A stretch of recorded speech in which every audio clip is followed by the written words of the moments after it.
독거미 살인 사건. 새벽 4시 17분, 마포구 합정동의 좁은 골목, 5층짜리 화이트톤 상가 건물 3층 창문에만 불이 켜져 있었다. 검은색 무광 간판에 금박으로 새겨진 강혁 탐정사무소 글자가 가로등 불빛을 받아 은은하게 빛났다. 사무실 안 이탈리아산 가죽 소파 위에 한 남자가 비스듬히 누워 천장을 바라보고 있었다. 42, 강혁, 검게 그을린 얼굴, 짧게 깎은 머리, 왼쪽 눈썹을 가로지르는 옅은 흉터. 처음 보는 사람들은 그를 은퇴한 권투 선수로 오해했지만 그는 사실 서울지방경찰청 강력계에서 16년을 보낸 베테랑 형사였다. 작년 봄에 사직했다. 이유는 단 하나, 너무 많은 가족을 봤기 때문이다. 단 하룻밤 만에 평생이 사라지는 가족들을. 잠이 안 오시면 캐모마일이라도 한 잔 드릴까요, 탐정님? 차분한 목소리가 등 뒤에서 들렸다. 강혁은 고개를 돌렸다. 작은 체구에 둥근 안경, 머리를 단정하게 묶은 이해나가 머그컵 2개를 들고 서 있었다. 29, 국립과학수사연구원 법화학과 출신, 분석화학 석사. 작년 가을에 사직했고 그날 이후 강혁의 사무실에 출근하기 시작했다. 애나 씨, 이 시간까지 왜 안 갔어요? 새벽 의뢰가 들어올 것 같아서요. 강혁이 피식 웃었다. 그건 무슨 근거로? 이해나는 안경을 살짝 밀어 올리며 대답했다. 어제 오후부터 사무실 전화로 비공개 번호가 7번 걸려왔는데 매번 3번 울리고 끊겼습니다. 통화 패턴이 망설이는 발신자의 전형적 특징이에요. 그리고 새벽 시간대에 결심하는 경우가 통계적으로 가장 많죠. 강혁은 천천히 몸을 일으켰다. 그는 이해나가 자신보다 항상 한 발 앞서 있다는 사실이 좋았다. 그리고 그녀가 차를 내올 때마다 꼭 2잔이라는 것도. 그녀는 한 번도 그것을 말로 표현하지 않았지만 강혁은 알고 있었다. 자신도 마찬가지였으니까. 머그컵을 받아드는 순간 사무실 인터폰이 울렸다. 새벽 4시 18분이었다. 올라오시랍니다. 이해나가 인터폰을 내려놓고 말했다. 그리고 미리 준비해둔 따뜻한 물수건과 차 한 잔을 응접 테이블에 단정하게 세팅하기 시작했다. 강혁은 셔츠 단추를 채우며 그녀를 바라봤다. 애나 씨는 어떻게 손님이 한 명인 걸 알고 컵 하나만 준비해요. 엘리베이터 도착 알람이 한 번만 울렸고 발소리도 한 사람뿐이었습니다. 그리고 굽이 낮은 여성용 구두 소리예요. 빠르게 걷지만 발디딤이 불안정한 걸 보니 평소엔 하이힐을 신는 분일 거예요. 문이 열렸다. 26쯤 되어 보이는 여자가 들어섰다. 창백한 얼굴, 충혈된 눈, 검은색 트렌치코트 자락이 떨리고 있었다. 머리는 급하게 묶은 듯 잔머리가 흩어져 있었고 입술에는 핏기가 없었다. 강혁 탐정님, 맞으시죠? 저는 윤설인이라고 합니다. 강혁은 자리에서 일어나 그녀를 소파로 안내했다. 형사 시절의 버릇으로 그는 이미 그녀에 대해 몇 가지를 읽어냈다. 있는 것, 결혼 반지 자국이 손가락에 옅게 남아있다. 최근에 뺐다. 없는 것, 핸드백, 새벽에 정신없이 나왔다는 뜻. 어색한 것, 트렌치코트 안에 잠옷이다. 칼라 사이로 실크 잠옷단이 보인다. 무슨 일이신지 천천히 말씀해 주세요. 윤설이는 떨리는 손으로 찻잔을 잡았다. 그러나 입으로 가져가지 못했다. 언니가 죽었어요. 3년 전에요. 강혁의 눈이 살짝 가늘어졌다. 3년 전 죽은 언니를 위해 새벽 4시에 탐정 사무소를 찾는 사람은 없다. 그녀는 다른 무언가를 말하기 위해 왔다. 그런데 어젯밤에 언니가 죽기 직전 마지막으로 했던 그 말을 제가 똑같이 들었어요. 어떤 말이었습니까? 윤설인의 입술이 새파랗게 질렸다. 바스락거리는 소리, 새벽에 천장에서 뭔가가 기어다니는 소리가 들린다고요. 그리고 환기구에서 무언가가 움직인다고요. 언니는 그 말을 하고 일주일 뒤에 죽었어요. 자기 침대 위에서요. 외상도 없고 독극물 반응도 없고 그냥 심장이 멎은 채로요. 경찰은 자연사라고 했어요. 26살 건강한 여자의 심장이 그냥 멎어버렸다고요. 이해나가 천천히 노트북을 열었다. 그녀의 손가락이 자판 위에서 멈췄다. 성함이 윤설인이시면 혹시 언니분 성함이 윤서아이신가요? 2023년 7월 강원도 평창의 사망 사건. 윤서린이 놀란 눈으로 이해나를 쳐다봤다. 어떻게 아세요? 국과수에 있을 때 본 적이 있는 사건입니다. 부검 보고서가 특이해서 기억에 남았어요. 사인 불명, 그러나 정황상 자연사로 종결. 당시 담당이 제 사수였습니다. 그런데 보고서의 한 줄, 오른쪽 쇄골 위에 정체불명의 미세한 자상 2개가 있었다는 메모가 있었어요. 결국 사인과 무관한 것으로 결론 났지만요. 강혁이 이해나를 바라봤다. 그녀는 안경 너머로 차분하게 그를 마주봤다. 이 사건은 보통이 아닙니다. 그 눈빛이 말하고 있었다. 윤설이는 그제야 본물 터지듯 말을 쏟아냈다. 저는 곧 결혼해요. 다음 달에요. 그래서 본가에 들어가서 살고 있어요. 새아빠가 본가가 평창에 있거든요. 산속 별장이에요. 언니가 죽었던 그 집이요. 그런데 어제 새벽 제 방에서 그 소리를 들었어요. 천장 위에서 뭔가가 스르륵 스르륵 기어다니는 소리요. 언니가 죽기 전에 했던 말이랑 똑같아요. 너무 무서워서 저는 죽고 싶지 않아요, 탐정님. 강혁은 잠시 침묵했다. 그리고 윤설인의 손등에 자신의 손을 살짝 얹었다. 형사 시절부터의 버릇이었다. 피해자의 손은 항상 차가웠고 그 차가움은 누군가가 따뜻하게 만들어줘야 했다. 새아버지에 대해 말씀해 주시겠어요? 윤설인의 눈동자가 흔들렸다. 새아빠는 정한석이라는 분이에요. 어머니가 10년 전에 재혼하셨어요. 어머니는 7년 전에 돌아가셨고요. 교통사고로요. 그때부터 새아빠가 저랑 언니를 키우셨어요. 새아빠는 예전에 동남아에서 사업을 하셨대요. 베트남, 캄보디아 쪽에서요. 희귀 동물 수입 사업을 하셨다고 들었어요. 지금은 그만두시고 평창에서 작은 농원을 운영하세요? 이에나의 손가락이 자판 위에서 또 멈췄다. 강혁은 그 순간의 미세한 정지를 놓치지 않았다. 에나 씨 뭡니까? 희귀 동물 수입업이요. 그리고 동남아에요, 탐정님. 이에나는 안경을 천천히 밀어 올렸다. 동남아에는 한국에서는 자연 서식하지 않는 맹독성 절지동물이 많이 있습니다. 윤설인이 돌아간 뒤 사무실에는 차가운 정막이 흘렀다. 창밖으로 새벽이 푸르게 밝아오고 있었다. 강혁은 창가에 서서 합정동 골목을 내려다봤다. 에나 씨, 네, 탐정님. 내가 강력계에 있을 때 가장 싫었던 사건이 어떤 거였는지 알아요? 이에나는 노트북에서 시선을 떼지 않은 채 대답했다. 들어보지 못했습니다. 가족이 가족을 죽이는 사건이요.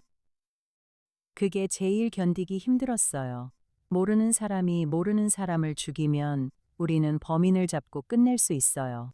그런데 가족이 가족을 죽이면 살아남은 사람은 평생을 그 집에서 자라난 자신을 부정하면서 살아야 해요. 사랑받았다고 믿었던 그 손이 사실은 칼을 쥐고 있었다는 걸 알게 되니까요. 이해나는 그제야 고개를 들었다. 그래서 사직하신 건가요? 한 가족의 평생이 단 하룻밤에 사라지는 걸 너무 많이 봤어요. 그걸 막지 못한 내가 너무 미웠어요. 그래서 이번엔 막아보고 싶어요. 윤설인 씨가 죽기 전에 이해나는 잠시 강혁을 바라봤다. 그러고는 조용히 말했다. 평창행 KTX 23분 표 2장 예매해 두었습니다. 렌터카는 평창역 도착 시각에 맞춰 픽업되도록 했고요. 그리고 정한석 씨의 농원 위치와 등기부 등본, 사업자 이력은 가는 길에 보실 수 있도록 태블릿에 정리해 두었습니다. 강혁이 그녀를 바라봤다. 입꼬리가 살짝 올라갔다. 에나 씨는 정말로 나보다 한 발 빨라요. 제가 늦으면 탐정님이 곤란하시잖아요. 그녀는 안경을 밀어 올렸다. 그러나 강혁은 봤다. 그녀의 귓불이 살짝 붉어진 것을. KTX 안에서 강혁은 형 강민혁에게 전화를 걸었다. 검찰청 고위간부인 형은 새벽 6시 반에도 이미 출근 준비 중이었다. 형 나야. 또 뭔데 새벽부터. 정한석이라는 사람 좀 알아봐줘.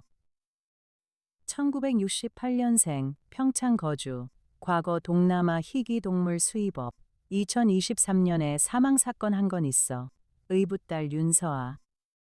자연사로 종결됐는데 다시 좀 들여다볼 만한 게 있는지.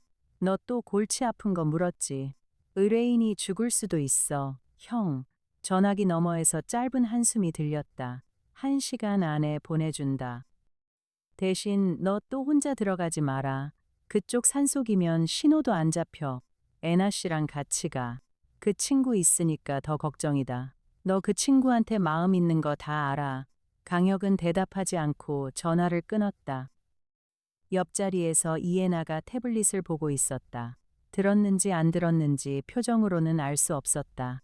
그러나 그녀가 들고 있던 커피잔의 손잡이가 미세하게 떨리고 있었다. 1시간 뒤 형에게서 자료가 왔다. 정한석. 1968년생, 1995년부터 2015년까지 동남아 지역에서 희귀동물 수입 사업을 운영, 베트남 호치민에 본거지를 두고 활동했으며 특히 절지동물, 거미정갈, 진해류의 수입을 전문으로 했음. 2010년 한국에 들어와 등록된 사업체는 한석상사, 동물원 연구소 일부 사설 수집가에게 납품, 25년 사업 정리, 2018년 박미선과 재혼, 전처 사망, 2019년 박미선의 교통사고 사망, 박미선의 사망보험금 12억 원 수령, 그리고 가장 중요한 한 줄, 박미선의 유언, 두 딸이 각자 결혼할 때까지 정한석이 재산을 관리하며 두 딸이 결혼하면 각자 명의로 12억씩 분할 상속됨. 다만 두 딸 중 어느 한쪽이 결혼 전에 사망할 경우 그 지분은 생존한 자녀와 정한석이 절반씩 나누어 갖는다. 이해나가 조용히 말했다. 윤서아 씨가 사망한 시점이 약혼 발표 직후였습니다. 강혁이 천천히 고개를 끄덕였다. 그리고 윤서린 씨도 다음 달에 결혼해요. KTX 창밖으로 강원도의 산세가 펼쳐지고 있었다. 푸른 안개 사이로 검은 산들이 솟아 있었다. 강혁은 그 산들을 바라보며 작게 중얼거렸다. 애나 씨, 우리 늦으면 안 돼요. 평창역에서 렌터카를 픽업하고 농원으로 향하는 동안 이해나는 노트북으로 자료를 정리했다. 탐정님, 정한석 씨가 동남아에서 수입했던 절지동물 목록 중에 눈에 띄는 게 있습니다. 뭔데요? 브라질리언 워어더링 스파이더, 학명 포뉴트리아 페라, 세계에서 가장 독성이 강한 거미 중 하나입니다. 본래 남미가 원산지지만 동남아 일부 지역의 밀수 경로로 유입되어 암시장에서 거래됩니다. 증상은요, 성인 기준 물린 후 15분에서 30분 이내에 극심한 통증, 발한, 혈압 급상승, 그리고 신경독에 의한 심정지. 무엇보다 중요한 건 이해나가 잠시 말을 멈췄다. 부검에서 발견하기 매우 어렵습니다. 거미독 자체가 단백질계 신경독이라 시간이 지나면 자연 분해되고 일반적인 독극물 검사로는 검출되지 않아요. 게다가 두 개의 송곳니 자국이 너무 미세해서 외상으로 분류되지 않는 경우가 많습니다. 강혁의 손이 핸들을 꽉 쥐었다. 윤서아 씨 부검 보고서에 그 쇄골 위 미세 자상 2개. 네. 그게 송곳니 자국일 가능성이 있습니다. 차는 산길을 오르고 있었다. 도로 양옆으로 잣나무 숲이 빽빽했다. 휴대폰 신호가 한 칸씩 사라지더니 결국 한 칸도 남지 않았다. 애나 씨, 만약에 우리 추리가 맞다면 정한석은 3년 전 윤서아 씨에게 한 방법을 다시 쓸 거예요. 같은 집, 같은 방, 같은 시간에. 왜냐하면 이미 한 번 성공했고 자연사로 종결됐기 때문에요. 그럼 윤서린 씨를 일단 그 집에서 빼내야 하지 않을까요? 안 돼요. 강혁이 단호하게 말했다. 빼내면 그는 다른 방법을 또 찾을 거예요. 그리고 우리는 증거를 못 잡아요. 윤서린 씨는 평생을 그 그림자 속에서 살아야 해요. 우리는 현행범으로 잡아야 해요. 이해나가 잠시 그를 바라봤다. 위험합니다. 매우, 알아요. 그렇다면 한 가지 조건이 있습니다. 강혁이 그녀를 흘끗 봤다. 뭔데요? 이해나는 안경을 밀어 올렸다. 그녀의 목소리는 평소처럼 차분했지만 미세하게 떨리고 있었다. 제가 옆에 있겠습니다. 끝까지요. 오후 2시, 정한석의 농원에 도착했다. 산 중턱에 자리 잡은 2층 목조 별장이었다. 주변은 잣나무와 자작나무로 둘러싸여 있었고 별장 뒤편으로는 작은 비닐하우스 몇 동과 창고가 있었다. 마당에는 검은색 SUV 한 대가 세워져 있었다. 윤서린이 미리 연락을 해두었다. 강혁과 이해나는 서린의 결혼식을 위한 가족 사진 작가와 어시스턴트라는 신분으로 위장에 들어갔다. 문이 열리고 정한석이 나왔다. 58쯤, 키는 크지 않았지만 다부진 체격이었다. 짧게 깎은 회색 머리, 햇볕에 그을린 갈색 피부, 그리고 무엇보다 손이 컸다. 그리고 손등에 작은 흉터들이 무수히 나 있었다. 있는 것. 손등의 흉터. 절지동물에게 물린 자국들. 오래된 거. 없는 것 사진 한 장. 거실 어디에도 죽은 아내나 죽은 의붓딸의 사진이 없다. 어색한 것. 거실 한 구석에 놓인 검은색 무광 케이스. 자물쇠가 2개나 달려 있다. 먼 길 오시느라 고생하셨습니다. 서린이가 결혼식 사진을 미리 좀 찍어두고 싶다고 해서요. 정한석의 목소리는 부드러웠다. 너무 부드러웠다. 강혁은 그 부드러움 안에 무언가가 따리를 틀고 있다는 걸 직감했다. 별장이 참 좋네요. 사진 찍기 좋은 공간이 많을 것 같습니다. 천천히 둘러보세요. 저는 오늘 저녁에 잠깐 읍내에 다녀와야 해서요. 서린이 방은 2층 동쪽 끝입니다. 정한석이 자리를 비운 사이 강혁과 이해나는 본격적으로 집을 살피기 시작했다. 윤서린의 방은 2층 동쪽 끝, 윤서아가 죽었던 바로 그 방이었다. 방은 단정하게 정돈되어 있었지만 강혁의 눈에는 모든 것이 어색해 보였다. 먼저 침대였다. 침대는 바닥에 고정되어 있었다. 한국 가정에서 흔치 않은 일이었다. 침대 다리 부분이 마룻바닥에 나사로 박혀 있었다. 위치를 옮길 수 없도록 2번째는 호출벨이었다. 침대 머리맡 벽에 오래된 호출벨 줄이 늘어져 있었다. 끈을 당기면 어디선가 종이 울리는 그런 구식 호출 시스템. 그런데 그 줄은 천장에 환기구로 들어가 있었다. 애나 씨, 이리 와봐요. 이해나가 다가왔다. 강혁은 호출벨 줄을 가리켰다. 이거 작동 안 해요. 줄을 당겨봤는데 종소리가 안 나요. 그런데 줄은 새 것이에요. 먼지가 거의 없어요. 이해나가 줄을 살폈다. 그리고 천장에 환기구를 올려다봤다. 환기구가 침대 정확히 위에 있네요. 그리고 환기구 그릴이 약간 휘어 있어요. 마치 뭔가가 통과한 것처럼요. 강혁이 침대 위로 올라갔다. 환기구에 손을 뻗었다. 그릴은 나사가 풀려 있었다. 누군가가 자주 여닫는다는 뜻이었다. 그릴을 살짝 들어 올리자 안쪽에서 미세한 소리가 들렸다. 스르륵. 강혁이 손을 빠르게 거두었다. 이해나가 그의 팔을 잡았다. 탐정님, 들어가시면 안 돼요. 안에 뭔가 있어요. 확실해요. 그런데 우리가 지금 그걸 직접 보면 정한석 씨가 알아챕니다. 그러면 그는 증거를 없애고 사라질 거예요. 강혁은 손을 천천히 거두고 그릴을 원래대로 닫았다. 3번째 어색한 것이 그제야 눈에 들어왔다. 침대 옆 작은 협탁 위에 우유 한 잔이 놓여 있었다. 따뜻한 우유. 그 옆에 접시가 있었고 접시 위에는 잘게 자른 닭고기 조각이 있었다. 마치 누군가에게 먹이를 주는 것처럼. 애나 씨, 네, 정한석은 그 안에 뭔가를 키우고 있어요. 그리고 윤서린 씨 방으로 매일 밤 보내고 있어요. 저녁이 되었다. 정한석은 읍내에 다녀온다며 외출했고 윤서린은 강혁과 이해나를 1층 거실로 불렀다. 탐정님, 진짜로 새아빠가 언니를 죽인 거예요? 윤서린의 손이 떨리고 있었다. 강혁은 그녀의 손을 가만히 잡았다. 확실해질 때까지는 어떤 말도 드리지 않을게요. 하지만 오늘 밤 제가 서린 씨 방에서 잘 거예요. 서린 씨는 1층 손님방에서 주무세요. 절대로 2층으로 올라오시면 안 돼요. 무슨 소리가 들려도요. 위험한 거 아니에요? 애나 씨가 옆방에 있을 거예요. 비상시엔 바로 들어올 거예요. 윤서린은 울음을 참으며 고개를 끄덕였다. 그녀가 방으로 내려간 뒤 이해나가 작은 가방에서 무언가를 꺼냈다. 투명한 플라스틱 케이스 안에 든 가느다란 막대 모양의 도구였다. 이게 뭐예요? 포획용 핀셋입니다. 길이 80cm, 끝에 미세 그립이 달려 있고요. 그리고 이건 휴대용 자외선 라이트. 일부 절지동물은 자외선에 반응해서 형광을 띱니다. 워더링 스파이더는 자외선에 옅게 형광을 내는 종이에요. 강혁이 그녀를 바라봤다. 애나 씨, 이런 걸 다 어떻게 준비해 왔어요? KTX 안에서 정한석 씨 자료 보면서 가능성을 좁혔습니다.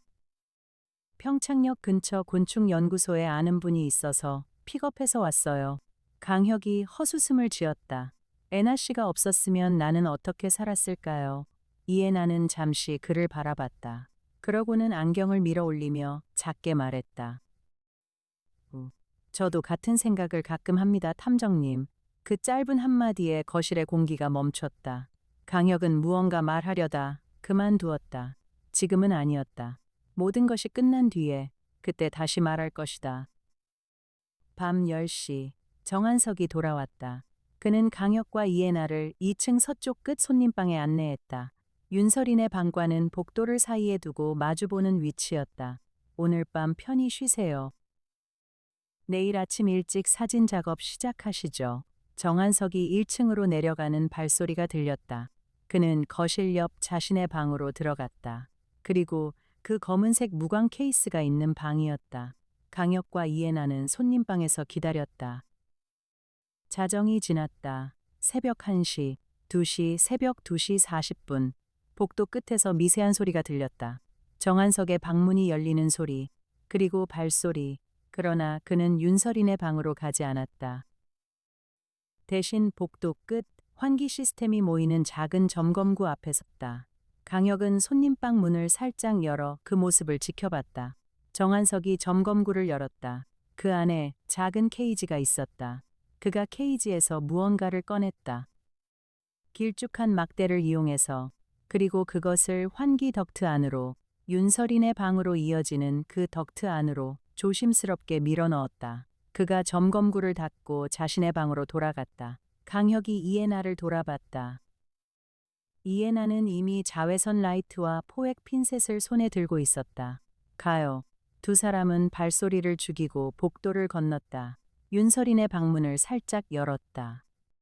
강혁이 먼저 들어가 이미 비어있는 침대 위에 자신이 미리 준비한 베개와 이불 더미를 사람 모양으로 배치했다. 그리고 침대 옆 작은 옷장 뒤에 몸을 숨겼다. 이해나는 방문 뒤편 사각지대에 자리를 잡았다. 조명을 모두 끄고 자외선 라이트만 손에 든 채 기다림이 시작됐다. 새벽 3시 12분 천장의 환기구에서 미세한 소리가 들렸다. 스르륵 스르륵. 그리고 그릴 사이로 무언가가 천천히 내려오기 시작했다. 이해나가 자외선 라이트를 켰다. 푸른 빛 속에서 그것이 드러났다. 성인 손바닥만 한 크기의 다리가 긴 거미였다. 검붉은 등의 노란 줄무늬, 다리 끝마디가 자외선 아래에서 옅은 형광녹색으로 빛나고 있었다.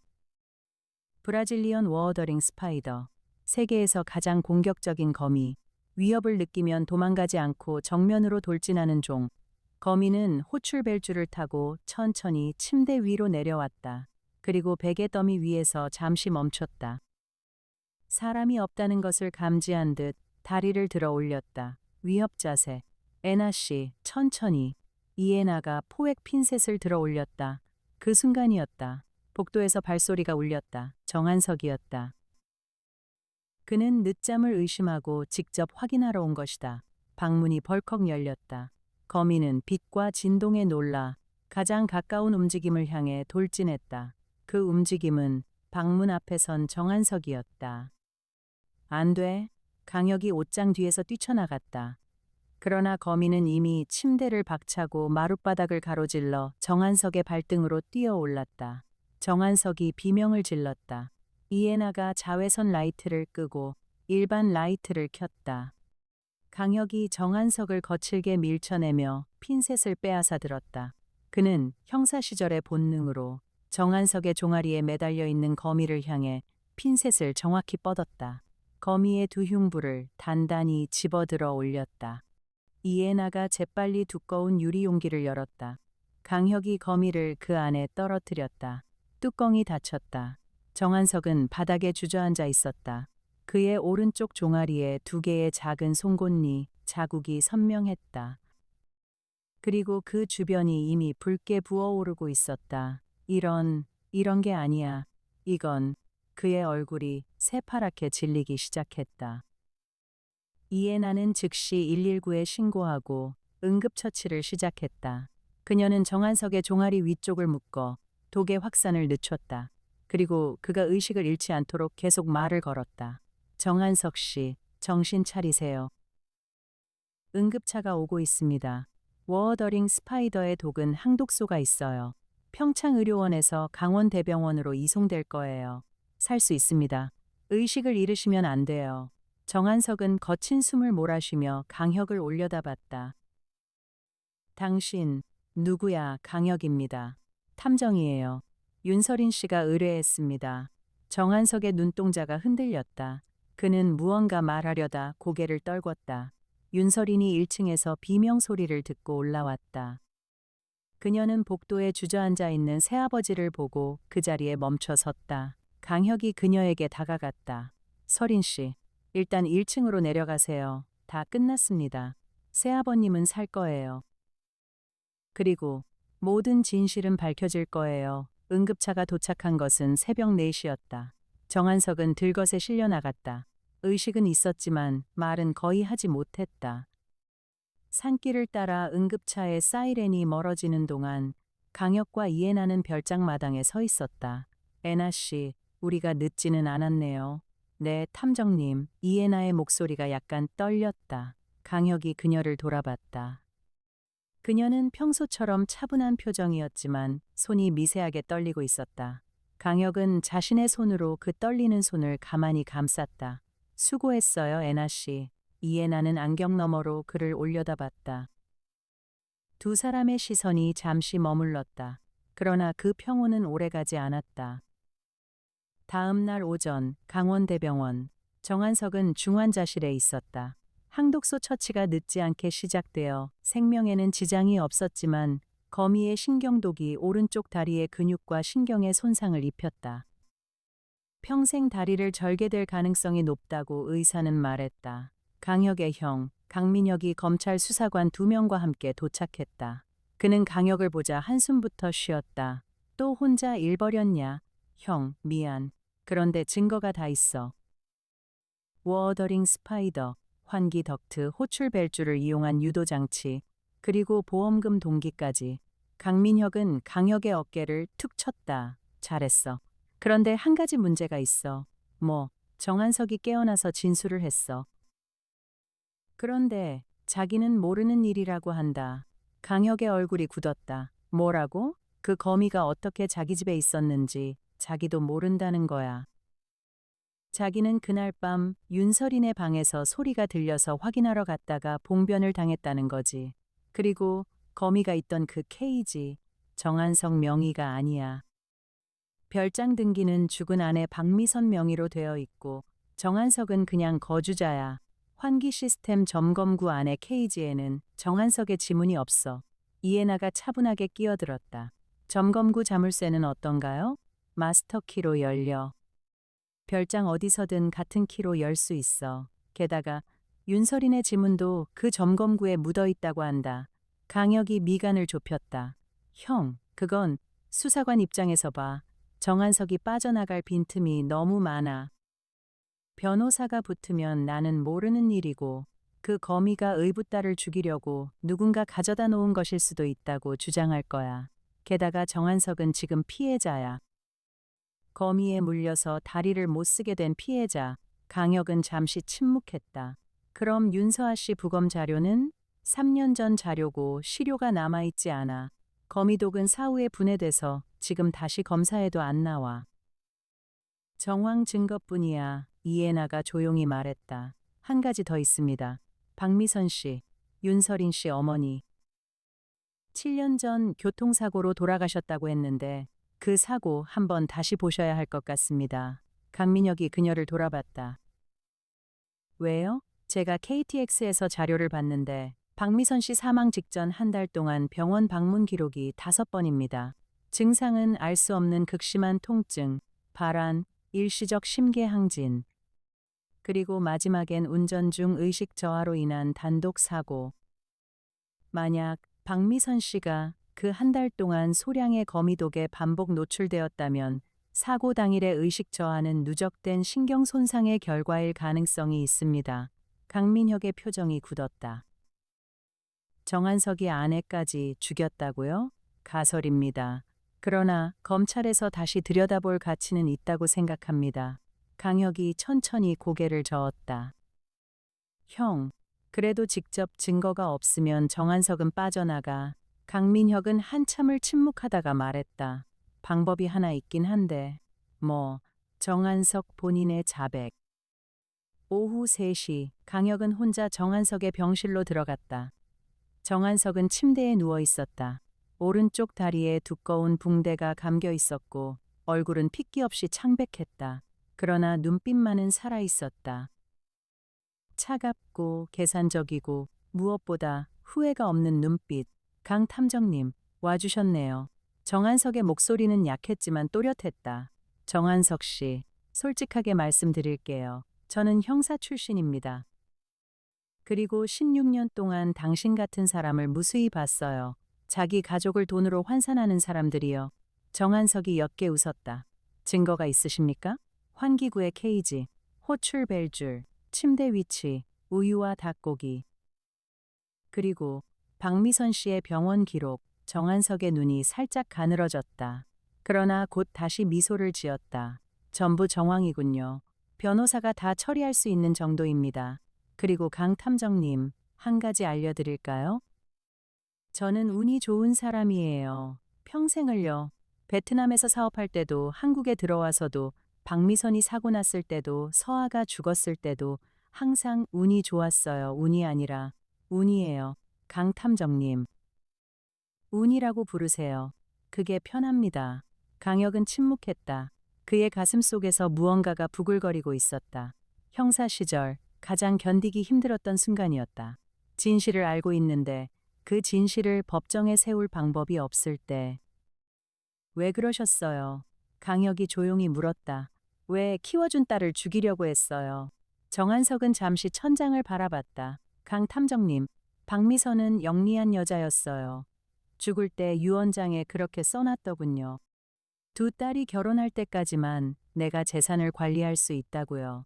그리고 결혼하면 다 가져가게 되어 있었어요. 24억이요. 제가 10년을 키운 애들이 결혼한다고 24억을 들고 나가는 거예요. 그리고 저는 빈손이 되는 거고요. 키워준 대가를 죽음으로 받아내려고 한 거군요. 대가요? 정한석이 처음으로 웃었다. 짧고 차가운 웃음이었다. 강 탐정님, 키워준 대가라는 건 키워준 사람만 아는 거예요. 그 애들은 모르죠. 자기들이 얼마나 비싼지요. 강혁은 일어섰다. 더 이상 그와 같은 공간에 있을 수가 없었다. 그는 병실 문을 향해 걸어갔다. 그러나 문 앞에서 멈췄다. 정한석 씨. 네, 당신은 한 가지 실수를 했어요. 정한석이 의아한 듯 그를 바라봤다. 무슨 실수요? 강혁은 돌아서서 그를 똑바로 바라봤다. 당신은 그 거미를 한 마리만 키우지 않았어요. 정한석의 얼굴에서 처음으로 미소가 사라졌다. 병실 밖 복도. 이해나가 강혁을 기다리고 있었다. 그녀는 그의 얼굴을 보고 단번에 상황을 알아챘다. 자백 안 했군요. 안 했어요. 강혁이 벽에 기대어 섰다. 그는 한참을 침묵했다. 그러다 작게 말했다. 애나 씨, 내가 형사를 그만둔 진짜 이유가 뭔지 알아요? 이해나는 대답하지 않고 그를 바라봤다. 진실을 아는데 그걸 세상에 세울 수 없을 때 가장 견디기 힘들어요. 피해자 가족이 내 눈을 보면서 왜요? 왜 못 잡아요? 라고 물을 때 나는 대답할 수가 없었어요. 진실은 여기 있는데 법은 저기 있어서요. 이해나가 천천히 말했다. 탐정님, 네. 제가 한 가지 말씀드려도 될까요? 말해봐요. 이해나는 안경을 밀어 올렸다. 그러고는 또박또박 말했다. 정한석 씨가 한 마리만 키우지 않았다고 아까 병실에서 말씀하셨죠. 사실 저도 같은 생각을 하고 있었습니다. 그 별장의 비닐하우스. 정한석 씨는 그곳을 농원이라고 불렀어요. 그런데 제가 어제 살펴봤을 때 비닐하우스 안에 작물은 거의 없었습니다. 대신 온도와 습도가 매우 정밀하게 통제되고 있었어요. 열대우림의 환경에 가깝게요. 강혁의 눈이 번뜩였다. 애나 씨, 네, 비닐하우스 안에 더 있을 가능성이 매우 높습니다. 그리고 정한석 씨의 사육시설은 그가 단순히 의붓딸을 죽이기 위해서만 운영한 것이 아닐 수도 있습니다. 밀거래, 네. 한국에 들어와 있는 워어더링 스파이더는 단 한 마리도 합법적으로 수입된 기록이 없습니다. 정한석 씨가 사업을 정리했다는 2015년 이후의 거래 기록이 어딘가 남아 있을 거예요. 강혁이 천천히 고개를 들었다. 그의 눈에 다시 빛이 돌아왔다. 형한테 전화해야겠어요. 밤, 평창 별장, 검찰 수사관 5명, 경찰 강력계 형사 셋, 그리고 환경부 야생동물 관리팀 2명이 별장과 비닐하우스를 수색했다. 비닐하우스 안쪽 격리된 별도의 작은 공간이 발견됐다. 그 안에는 17개의 사육 케이지가 있었다. 각 케이지마다 워더링 스파이더, 데스스토커 전갈, 자이언트 센티피드 등 맹독성 절지동물이 들어있었다. 그리고 사육실 벽장에서 거래 장부가 발견됐다. 장부에는 2016년부터 현재까지의 거래 내역이 빼곡히 적혀 있었다. 사설 수집가, 일부 해외 바이어, 그리고 2건의 특수 의뢰. 한 건은 2019년 박미선 사망 직전, 다른 한 건은 2023년 윤서아 사망 직전. 2건 모두 본인 사용분으로 표기되어 있었다. 장부에는 정한석의 필체가 명확했다. 그리고 그가 사용한 다이어리에는 박미선의 증상 일지가 적혀 있었다. 3월 12일 0.3ml 노출, 발한 시작 3월 19일 0.ml 노출, 심계항진 4월 2일 0.ml 노출, 의식 불안정. 이것은 빼도 박도 못하는 직접 증거였다. 다음 날 아침 정한석은 병원 침대에서 체포됐다. 죄목은 살인, 살인미수, 멸종위기종, 불법 사용 및 거래. 그리고 7년 전 박미선 사건과 3년 전 윤서아 사건이 모두 재수사에 들어갔다. 일주일 뒤 강혁 탐정사무소. 윤서린이 작은 꽃다발을 들고 사무실을 찾았다.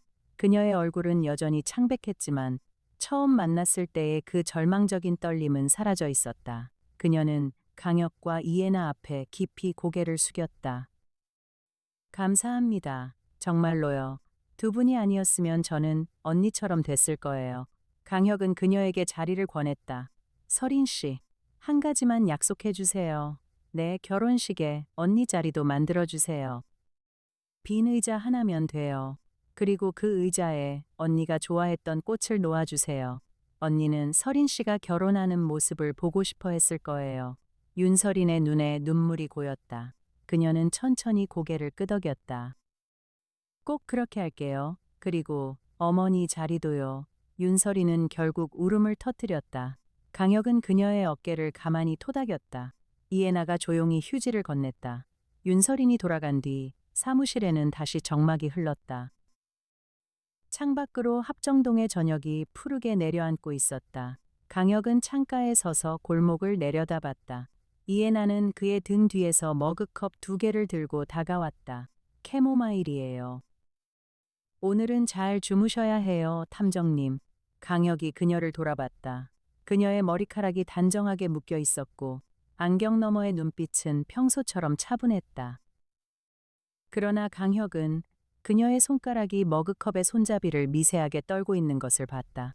그는 머그컵을 받아드는 대신 그녀의 손을 가만히 잡았다. 애나 씨, 네, 탐정님, 고마워요.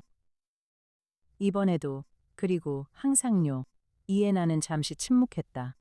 그러고는 안경을 밀어 올리며 작게 말했다. 저도요, 탐정님. 그것은 짧은 한마디였지만 2사람 모두 그 안에 담긴 것을 알고 있었다. 강혁은 그녀의 손을 놓지 않았다. 이해나도 손을 빼지 않았다. 창밖 합정동의 골목에 가로등이 하나둘 켜졌다. 새벽 4시 17분, 마포구 합정동의 좁은 골목, 5층짜리 화이트톤 상가 건물 3층 창문에 다시 불이 켜졌다. 검은색 무광 간판에 금박으로 새겨진 강혁 탐정사무소 글자가 가로등 불빛을 받아 은은하게 빛났다. 사무실 안, 강혁은 책상 앞에 앉아 사건 파일을 정리하고 있었다. 이해나는 그의 옆자리에서 노트북을 보고 있었다. 2사람 사이에는 머그컵 2개가 놓여 있었다. 전화기가 울렸다. 비공개 번호. 3번 울리고 끊겼다. 강혁이 이해나를 돌아봤다. 이해나가 안경을 밀어 올렸다. 또 새벽 의뢰가 들어올 것 같네요, 탐정님. 강혁이 천천히 웃었다. 준비할까요, 애나 씨? 이해나가 노트북을 닫으며 일어섰다. 그녀의 입가에도 옅은 미소가 어렸다. 이미 준비되어 있습니다. 세상에는 여전히 무언가를 잃고 무너진 사람들이 너무나 많았다. 그리고 그들 중 일부는 새벽 4시에 결심을 하고 합정동 골목의 그 작은 사무실로 향할 것이다. 강혁과 이해나는 그들을 기다리고 있었다. 끝까지 따라가주고 끝까지 지켜주기 위해서